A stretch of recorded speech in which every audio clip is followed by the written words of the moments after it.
The sage said, "Humanity, my friend, has been circling for centuries around that invisible wall that hides the future, without ever succeeding in crossing it, or to see what is happening on the other side, despite its infinite curiosity. Maybe it should be so. Maybe we shouldn't complain about this. Who knows if man is not yet ready to see the things that lie beyond today? Imagine the terror, the bewilderment, the discouragement that would take hold of us if we glimpsed our destiny. We would fall into despair. Once man is wiser, more serene, stronger, his senses will be so sharpened that they will be given to see at last what is behind the enigmatic wall." The doctor continued, "Moreover, this wall is not as impenetrable as it is presumed. There are cracks and crevices where one can peek out and glimpse something. In fact, prophets, visionaries, and pythonesses have glanced at it. Because the unconscious and the conscious are linked by a faint passage, certain privileged beings may venture into it and glimpse with more or less certainty the vast architectures of the future. Like watching from a very high balcony, they can only sense the labyrinth of streets and palaces of the city in darkness."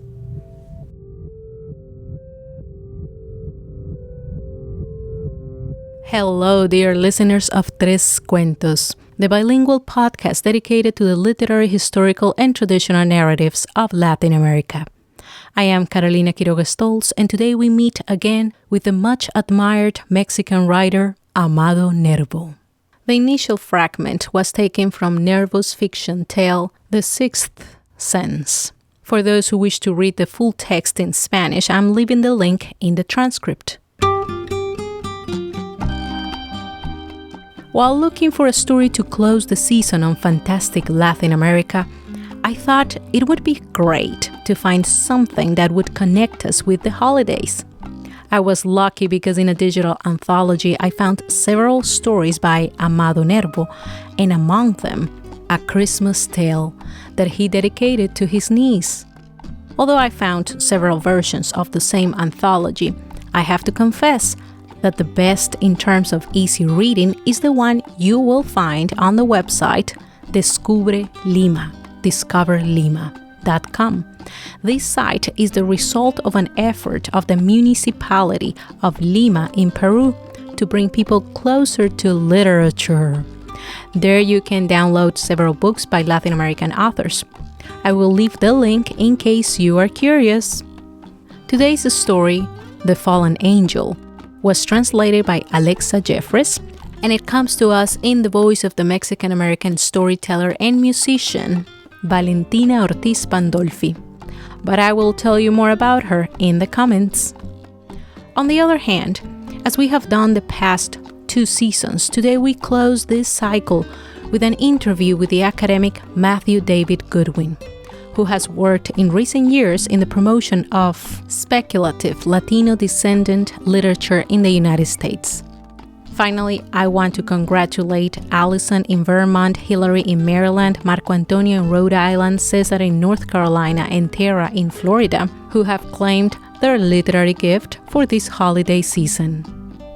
An angel falls from the heavens with such bad luck that he gets hurt and ends up needing the piety of a child to heal. The little one takes him to meet his family, and as the angel grows more fond of the children and they of him, together they will have to figure it out how they can live together for eternity.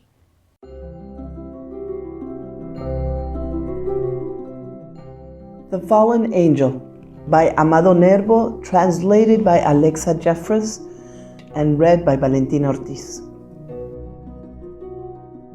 A Christmas story dedicated to my niece Maria de los Angeles.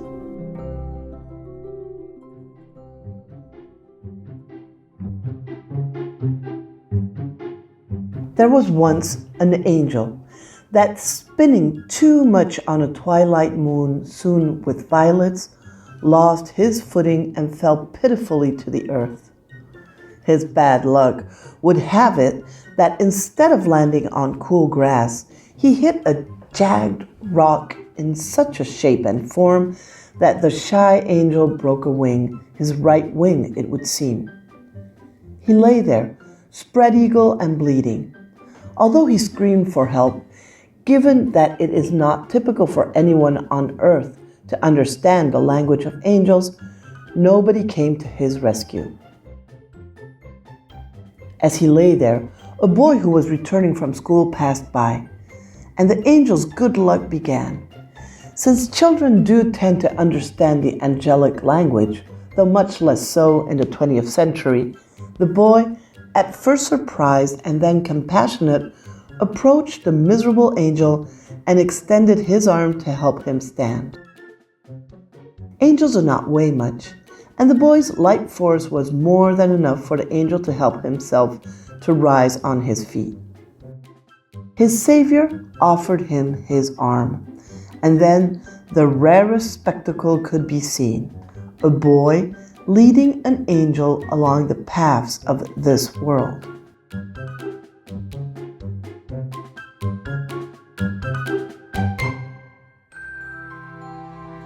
The angel limped pitifully, and of course, what happens to those who never walk barefoot also happened to him.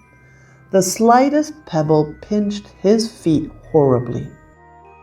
His appearance was pathetic.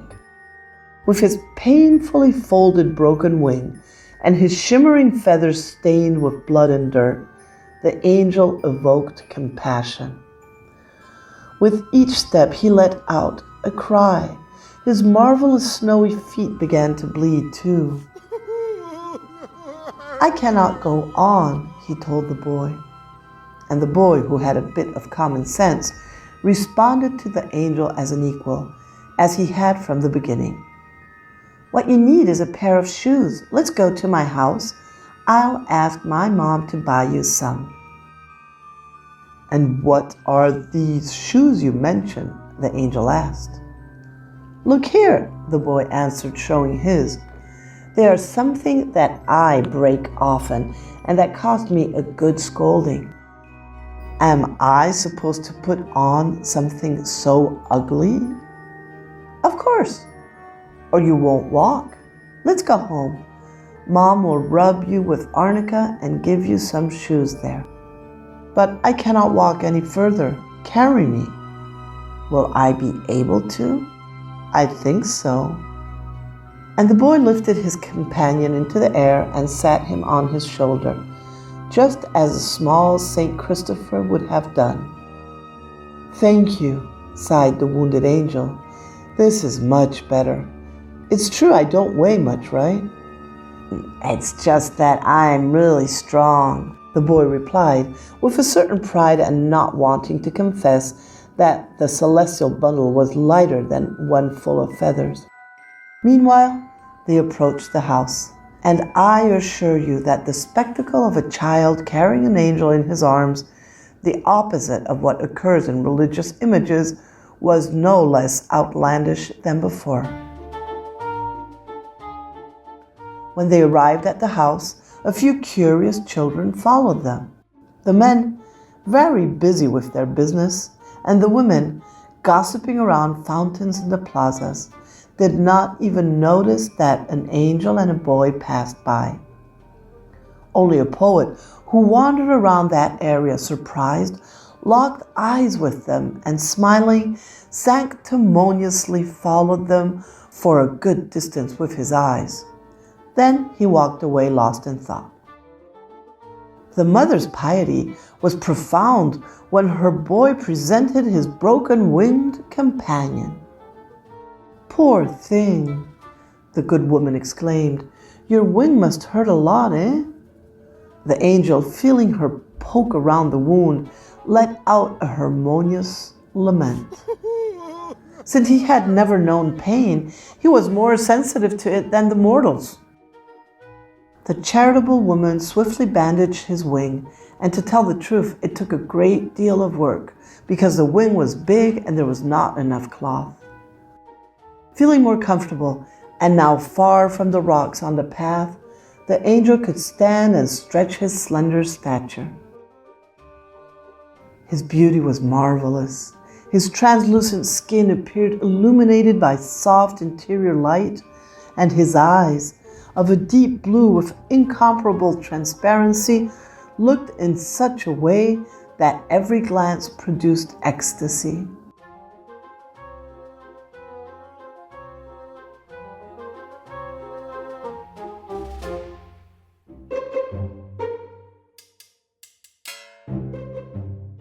The shoes, Mom. That's what's missing. Maria and I can't play with him until he has shoes, the boy said. And that is what interested him more than anything, playing with the angel. Maria, his sister, who had just come home from school and did not tire of contemplating their visitor, was most interested in his feathers. Those giant feathers, never seen before. Feathers of a bird of paradise, a heraldic quetzal, a chimera that covered the angel's wings. So much so that she couldn't contain herself, and she deviously and flatteringly approached the wounded heavenly figure and whispered to him, "Tell me, would it hurt if I plucked one of your feathers? I want it for my hat." "Maria!" the mother angrily exclaimed, although she didn't fully understand their language. But the angel, with the most beautiful smile, responded to her, extending his healthy wing. "Which would you like?" "Oh, this shiny one," said the girl. "Well, take it." And he gracefully pulled it right out and offered it to his new friend, who, captivated, began to contemplate it. Not a single shoe would fit the angel. His feet were very small, elongated, in an exquisitely aristocratic form, incapable of conforming to American boots, the only kind available in the town. This caused him tremendous pain, even more than when he was barefoot. Finally, the young girl had an idea. "Let's bring him some sandals. I saw St. Raphael in them in the paintings of his journey with the young Tobias, and they didn't seem to bother him at all." The angel said that, in fact, some of his friends used them to travel on land, but that they were made of a very fine material, richer than gold, and were adorned with precious gems. St. Crispin, the good St. Crispin, made them. "Well, here," the girl observed, "you'll have to settle for some less precious ones and leave the saints alone if you see them."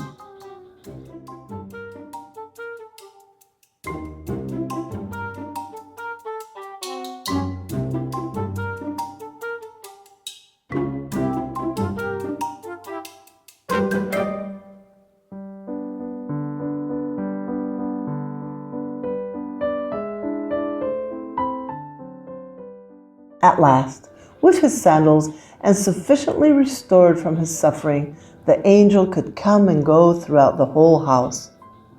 It was adorable to watch him play with the children. He was like a great blue bird, a little feminine and with a lot of feathers, and even in his left-footed limping, he showed grace and dignity. He could finally move his wounded wing, and he opened and closed both wings with smooth movements and a silky sound fanning his friends. He sang admirably, and he told stories more beautiful than any invented by a son of man. He never became angry, and he almost always smiled, and every now and then he felt sad. His face, which was beautiful when he smiled, was incomparably more beautiful when he was pensive and melancholic. In that state, he acquired a new expression that the faces of angels never had. It was one that could be seen on Nazarene's face, who, according to tradition, rarely smiled and often cried. This expression of dignified sadness was, perhaps, the only thing that the angel carried along his path on land.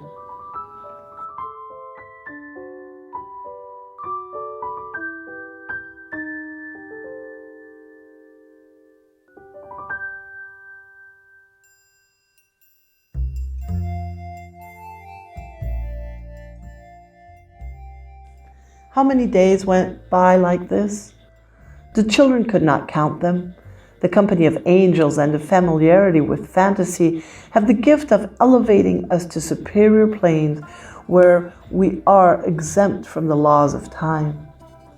The fully recovered angel could fly now, and in their games he delighted the children, launching himself into the air with supreme grace. He cut them fruit from the highest trees, and sometimes he carried them both in his arms as he flew. Those flights that produced the greatest joy for the children profoundly alarmed their mother. "Don't let them fall inadvertently, Señor Ángel," the mother cried. "I admit I don't like such dangerous games." But the angel laughed, and the children did too, and the mother ending up laughing also, seeing the agility and strength with which the angel held them in his arms, and the infinite gentleness with which he placed them on the grass of the garden. One might say he learned from the guardian angel. "You are very strong, Señor Ángel," the mother said with surprise. And the angel, with a certain infantile and innocent superiority, replied, "So strong that I could free a star from its orbit."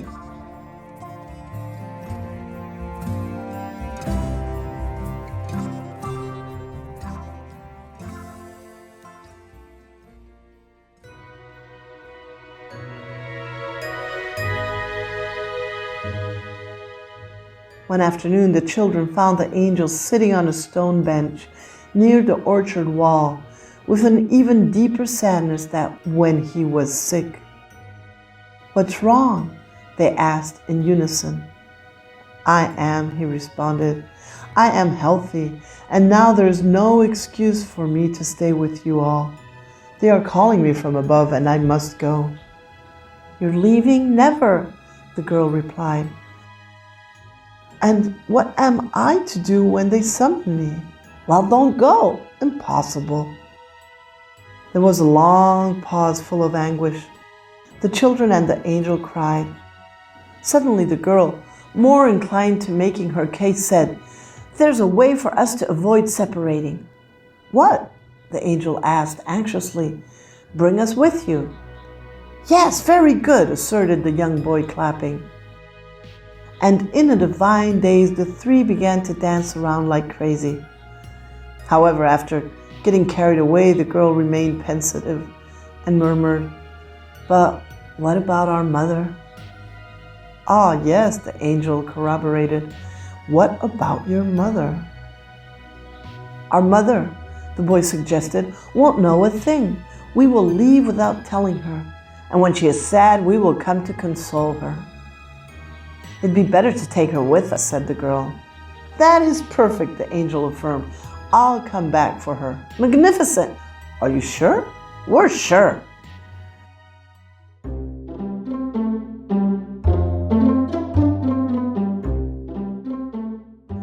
Golden drops fell fantastically as the evening sunset.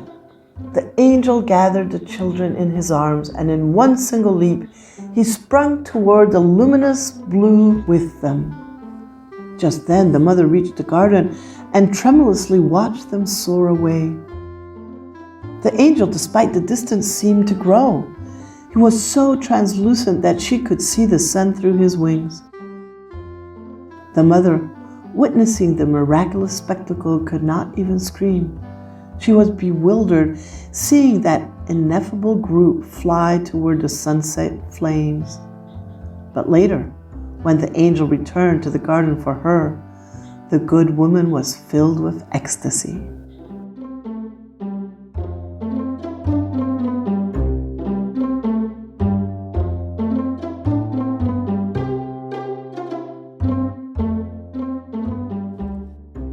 Very well, let's return from heaven, from where more than a single angel may look down with curiosity and wonder if perhaps there will be another boy or girl to play with. And speaking of dreaming, let me tell you that Tres Cuentos team plans to make several changes in hopes to increase our connection with our audience, to bring more diverse stories and authors, and in general bring Latina descendant literature to more ears. This will take us several months of planning. So, if you are subscribed, you will know firsthand what is coming next, and you can support us in the relaunch.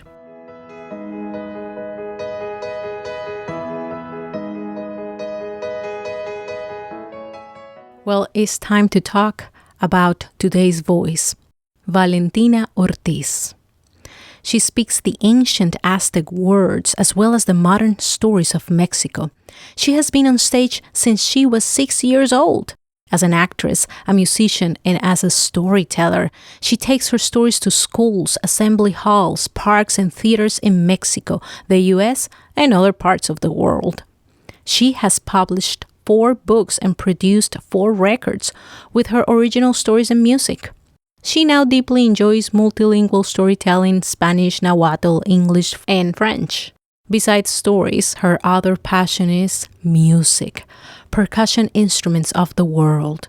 She has been a drummer and composer for over 30 years, participating in many Afro-Latino bands and playing in her own alternative projects. To find more about her work and to watch some videos and listen to some of her songs, you can check her website, valentinastoryteller.com.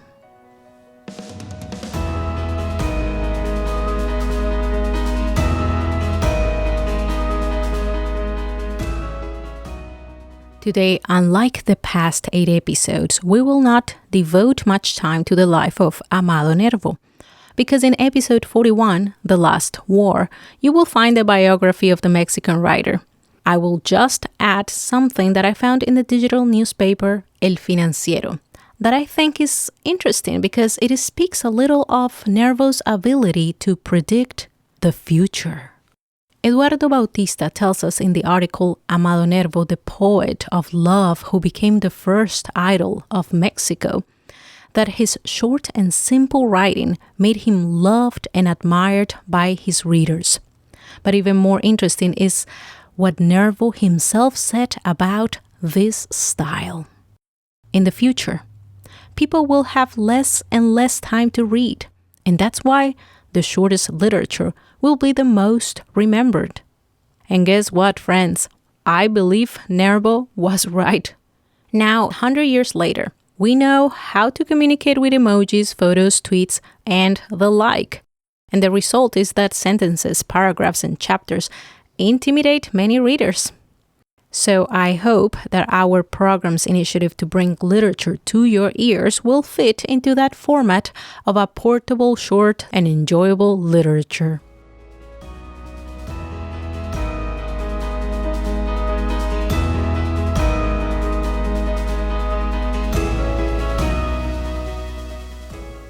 Without further ado, it's time to introduce today's interviewee. Matthew David Goodwin is an assistant professor in the Chicano-Chicana Studies Department at the University of New Mexico. His research is centered on Latinx speculative fiction, in particular how Latinx writers are using science fiction, fantasy, and digital culture to explore migration. His study, The Latinx Files, Race, Migration, and Space Aliens, was released through Rutgers University Press in 2021. His research is intertwined with his work as an editor and translator of fiction anthologies. He is the editor of Latinx Rising, an anthology of Latinx science fiction and fantasy, and the co-editor of the collection Speculative Fiction for Dreamers, both with the Ohio State University Press. To learn more about Matthew David Goodwin, you can visit www.latinxarchive.com. You can also find the books we mentioned in the links I will leave in the transcript. However, before we dive into the interview, I wanted to clarify that Mr. Goodwin mentions Proposition 187. So, for those who don't know what that is, I decided to research a little bit about it And I copied this information on it from the website Library of Congress Research Guides. So here's what I found about Proposition 187. On November 9th, 1994, California's voters passed Proposition 187, also known as the Save Our State referendum, a ballot initiative proposed by anti-immigrant organizations, which restricted undocumented immigrants from the state's public services, including access to public education and health care. In addition, the proposition directed teachers and healthcare professionals to report any individuals suspected of being undocumented to the Immigration and Naturalization Services, INS, or the California Attorney General. Lack of guidelines on how to suspect if someone was undocumented led many to argue that Proposition 187 would target and profile individuals who possessed certain physical attributes categorized as foreign. The website continues. Proposition 187 was approved during a turbulent period of economic recession in California, urging many citizens to view undocumented immigrants as scapegoats. Upon the proposition's passage, Governor Pete Wilson advocated for the referendum's immediate implementation, ordering healthcare facilities and school districts to deny services to undocumented individuals. Several organizations promptly challenged the proposition. But the story does not end there. The website continues telling us that a few weeks from the referendum's passage, a federal judge ruled an injunction against Proposition 187 until a legal review could be executed, leading to disputes between each side and demonstrations in California's colleges and universities. Ultimately, the state could not enact Proposition 187 after courts found it unconstitutional under the Equal Protection Clause of the 14th Amendment, which protects any individual regardless of citizenship status. The proposition lost influence after California's economic boom during the late 1990s, but other states, including Arizona, have introduced similar proposals. Well, there you have it. We are learning a little bit more about the love and hate relationship that this historic nation of immigrants has with the immigrants of today. Although if we look at humanity's history, every time a country goes through bad economic times, blame and distrust of minorities and violence against them increases, because it is easier to unite people around hatred against what is different than to accept that government measures, the economy, and future planning has failed. That's why we need literature, friends, because it helps us develop critical thinking. All right, let's talk to Matthew David Goodwin.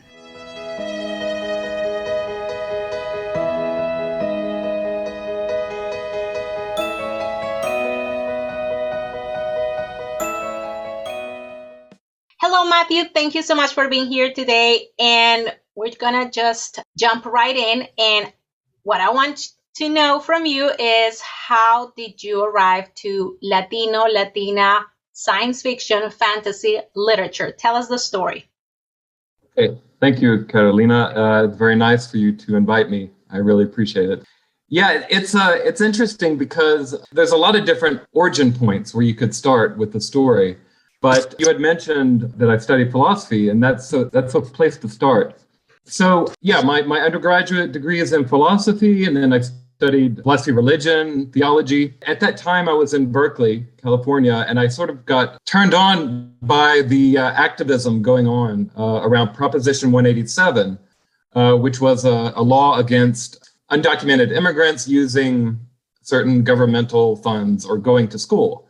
And it seemed a really cruel kind of law. And that sort of got me thinking a lot about migration. And at the same time, I was studying the philosopher Wittgenstein.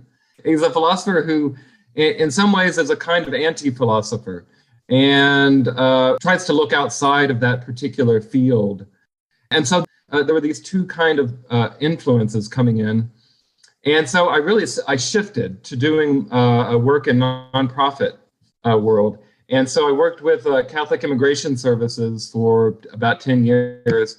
And there I'm working with immigrants, mostly from Mexico, Central America, but from all over. And at the same time, I was also getting interested in literature and began to read more Latino literature.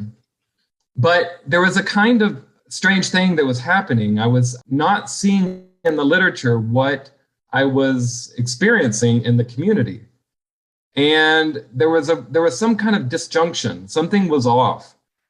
I began to think about Kafka, and very much Kafka would explain what was going on better than works of Latino literature about, urban experience and gangs and drugs. And it really had nothing to do with the people that I was talking to. So I began to think in that direction. It's like, okay, so there's something, if you want to get at this experience, you have to get at it from a different angle, because it's so strange and bizarre and absurd. And, where you're suddenly your whole family can be picked up by the government and taken away. That wasn't appearing in Latino literature. That is Kafka, So I went to graduate school to study Latino literature, and I was getting into that. And I was sort of looking around and finding little threads, and a lot of it led to Latin America. Although I'm not a Latin Americanist, I was looking at Mexico, Puerto Rico, Argentina, Cuba, different places where there was a strong science fiction and fantasy tradition, deep and long and, centuries old. So that sort of helped, making those connections and then looking in the US and see what was going on here.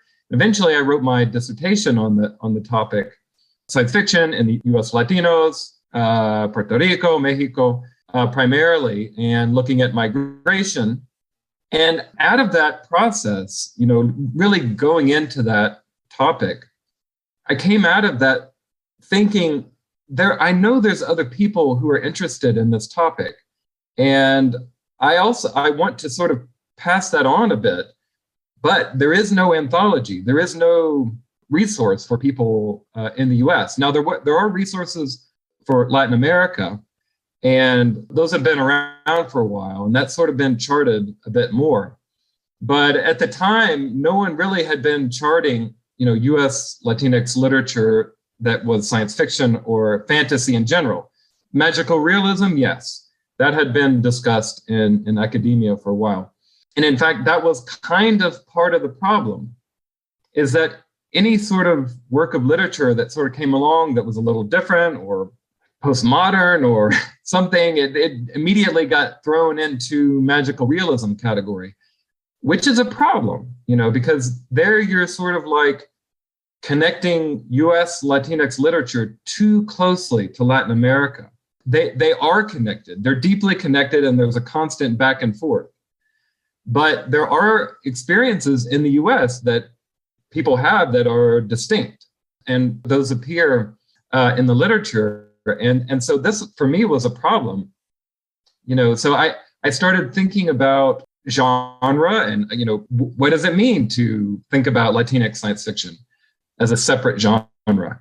And, there's a lot of questions in that regard, because, you don't want to separate out Latinx science fiction permanently from Latinx literature. It's part of it.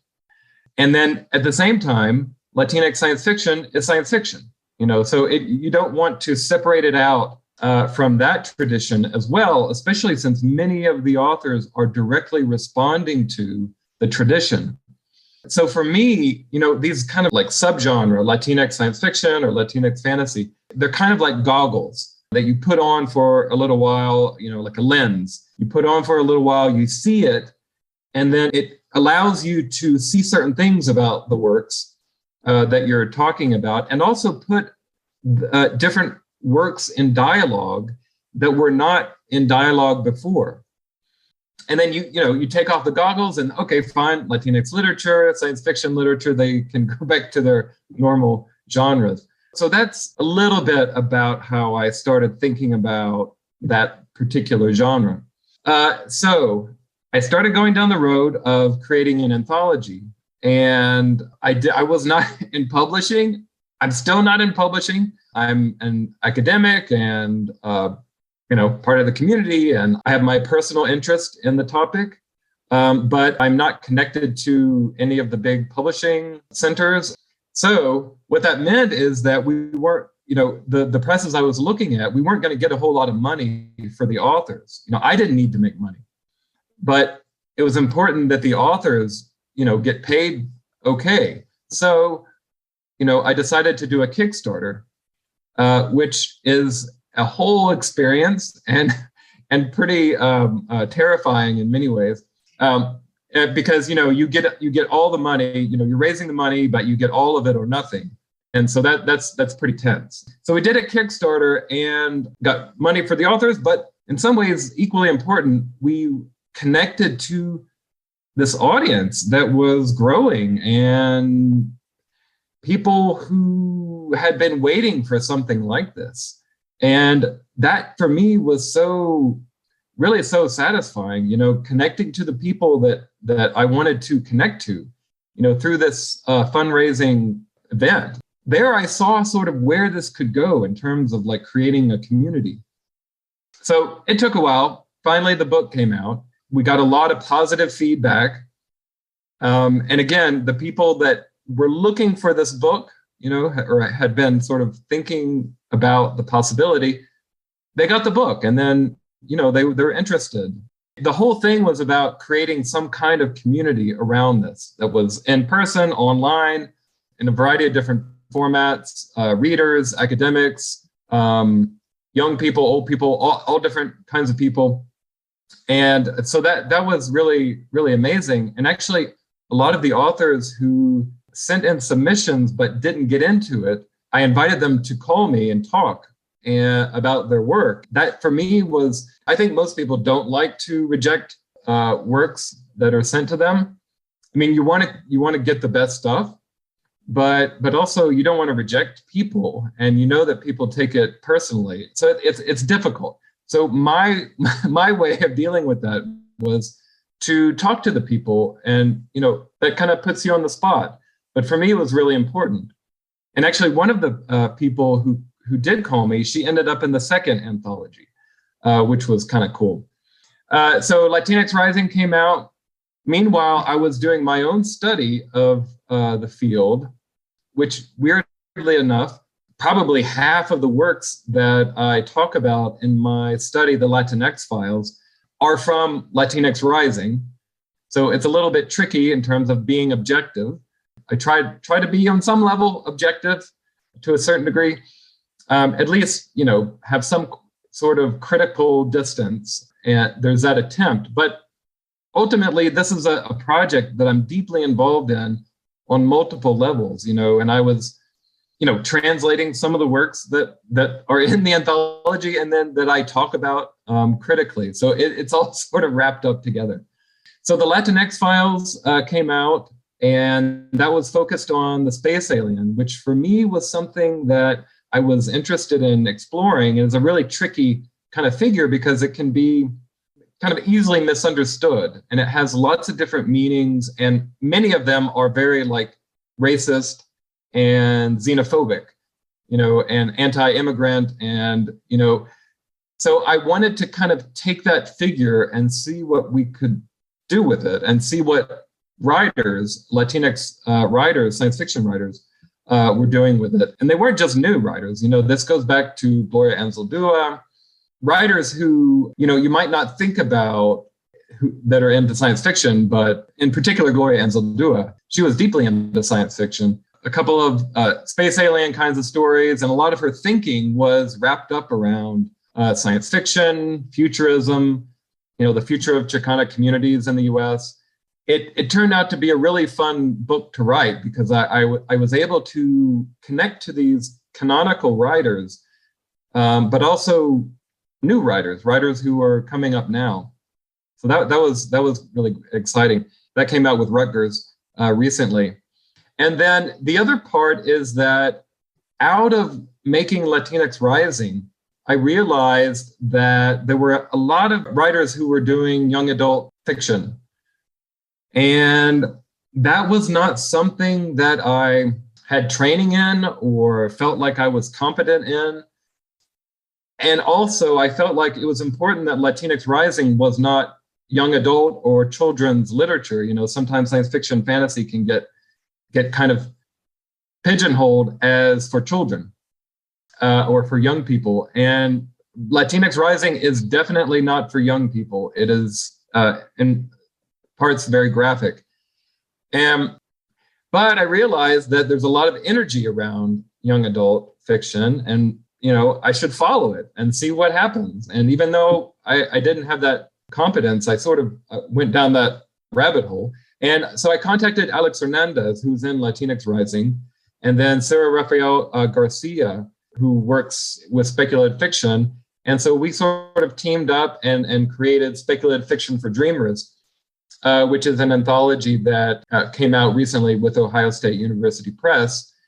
And that one it's interesting because it's sort of conceived as a young adult anthology, but at the same time, it really is just a general Latinx speculative fiction, science fiction, fantasy kind of anthology, because I felt like in some ways we don't really need to make it very different from a normal adult anthology. It can just be a regular anthology. I think, a lot of the protagonists are young. But other than that, for me, it was important to not have dumbed down literature for young people. That just doesn't make any sense to me. So, the anthology is one that really anyone can enjoy. It's for young adult, anyone. Yeah. So that is the Latinx Rising, and then the Latinx Files, and then Speculative Fiction for Dreamers. And I am sort of planning a third anthology with Alex Hernandez, Not Your Poppy's Utopia. And that is still in the beginning phase planning. So we're not there yet, but that one's going to be looking at kind of like alternate utopias, and not utopias per se and not dystopias, but something sort of like in the middle where things have been improved in certain regard. And then finally, recently I've been planning a conference at the University of New Mexico with the Chicana Studies Department and the Southwest Hispanic Institute. This is bringing mostly academics who are interested in speculative fiction, science fiction, fantasy, horror, apocalyptic fiction together and talk about the theories, methodologies, and that whole field.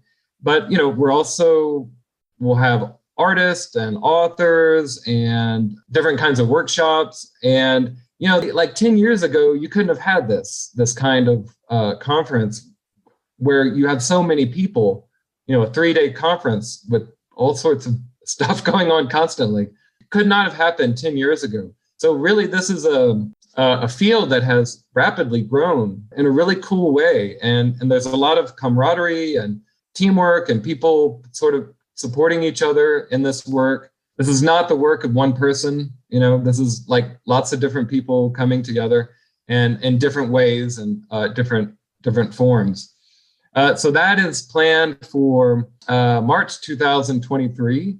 So that's, a little bit a ways away, and we're sort of doing early planning to kind of make sure we get some funding. That's sort of where, things have come. And, I'm still doing my own research and, working with students on this topic, and it's very exciting. I don't see it waning anytime soon. I think it's going to just get bigger and bigger and bigger over the years. I just have one follow-up question, since you already kind of talked about the books and the projects you have coming up. Of all the stories that you have read and may perhaps published or not yet published in the books you mentioned, is there one that stands out and you see it as in, this can be a movie? this could be in theaters and could be like a really cool or Netflix series. I know it's tough because you probably love all of them, but maybe there's one that is popping in your head that says, yeah, maybe this one could be a movie or Netflix series. Yeah, no, it's a great question. I mean, one of the things that I am like super not connected to any like TV or anything like that, film, like Hollywood world. I'm obviously not like in any way like connected to that at all, but I have had some producers contact me with just sort of like, in a way, asking the same question that you're asking.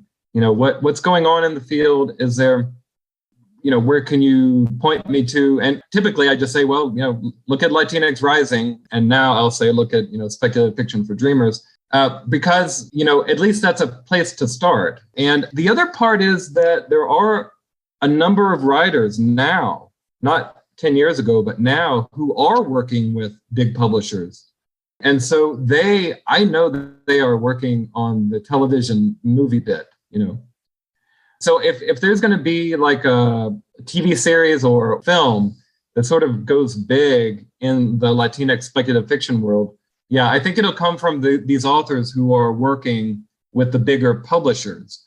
But on the other hand, you never know. And I know that I only mention this because he's, my co-editor, Alex Hernandez, I know he was working with a production company on one of his stories, Caridad, which is in Latinx Rising, which definitely has that kind of, it's a young protagonist and really interesting kind of AI situation where like an AI is implanted in her mind and she sort of connects to her family from, Cuba, Miami, all across the world through this AI. It's very, so it's using technology to express the extended family of the Caribbean, So for me, that one would be really cool to see. And I only say it because he's the co-editor. But like you say, I do love them all. Yeah. Otherwise, I wouldn't have chosen them. And I should mention, in Speculative Fiction for Dreamers, there was 3 co-editors, Alex, Sarah, and I. And it was one of the most wonderful experiences, really, and not just editing of anything, because we all, it was 3 people, and you never know what's going to happen. But it turned out that we all were sort of on the same page. We basically picked the exact same stories. We really had a wonderful kind of experience doing that. But apart from that, we'll see. Is there going to be a Latinx Black Panther coming up? Probably at some point, pretty soon. I know there's Blue Beetle, a superhero film that will come out, I think, in the next year.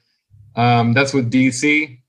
I guess there's a lot of interest in horror, and there's actually a lot of interest coming from academia as well. So we'll see where that goes. But in terms of predicting the next TV or movie, I can't say. Yeah. That's very diplomatic of you. Okay. So Matthew, thank you so much for sharing all your stories of how you got to Latinx and fantasy, science fiction literature, for teaching us so much and for encouraging us to check the books. We definitely have to read them all. I already have them, and that's part of my Christmas reading. That's going to be it. And I'm pretty sure we're going to be hearing some of those stories in the program next year in 2022. And so all I got to say is thank you, Matthew, for being here today. Thank you. Thank you very much.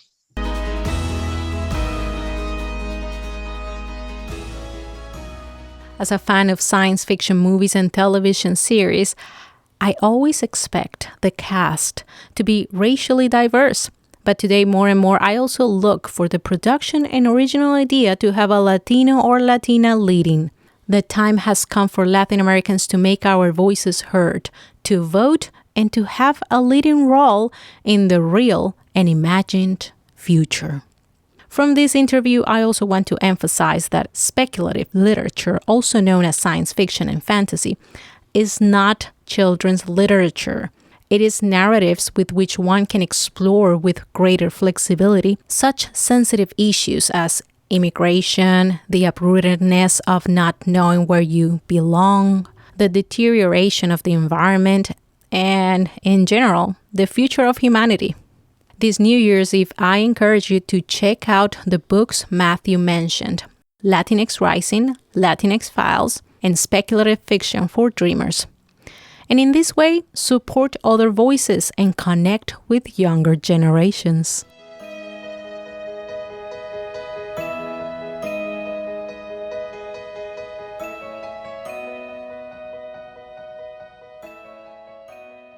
To close the episode, the season, the year 2021, and say goodbye to Tres Cuentos, I will leave you with a rather comforting poem by the Mexican Amado Nervo. As I told you at the beginning of the season, changes are coming, and one of them is the name of the show and some aspects of the format. But all these and more will be revealed with the arrival of the new year, because as we say in my country, Año Nuevo, Vida Nueva. New year, new life.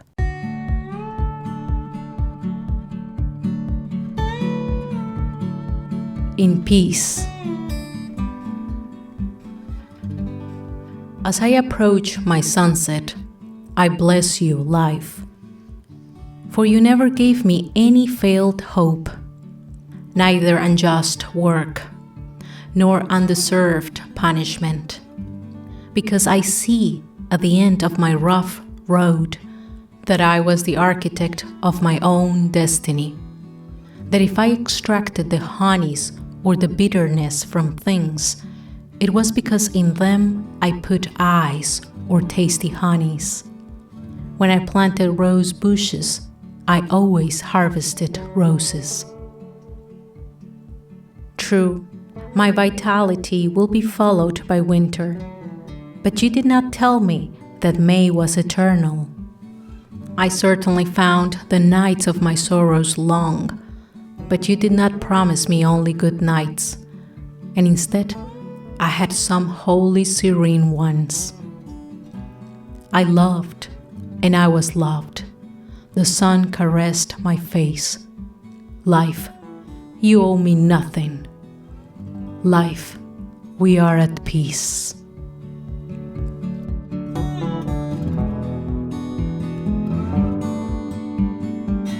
And that is all for today. In 2022, the program will come back with the stories of those Latina descendants who have made the United States their home. Happy holidays, and may the universe fill you with good adventures, love, peace, and of course, good stories, good cuentos, and money. Why not?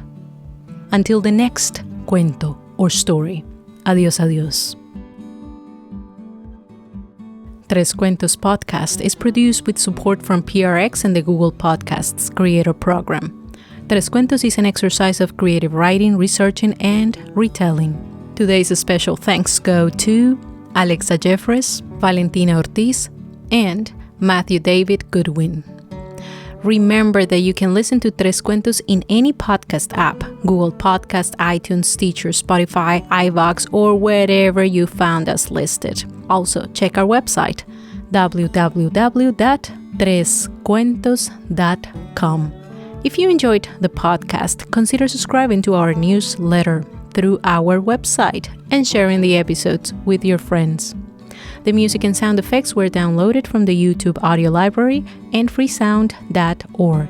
The list of credits per song can be found in the transcript. Thanks for listening. Adiós, adiós.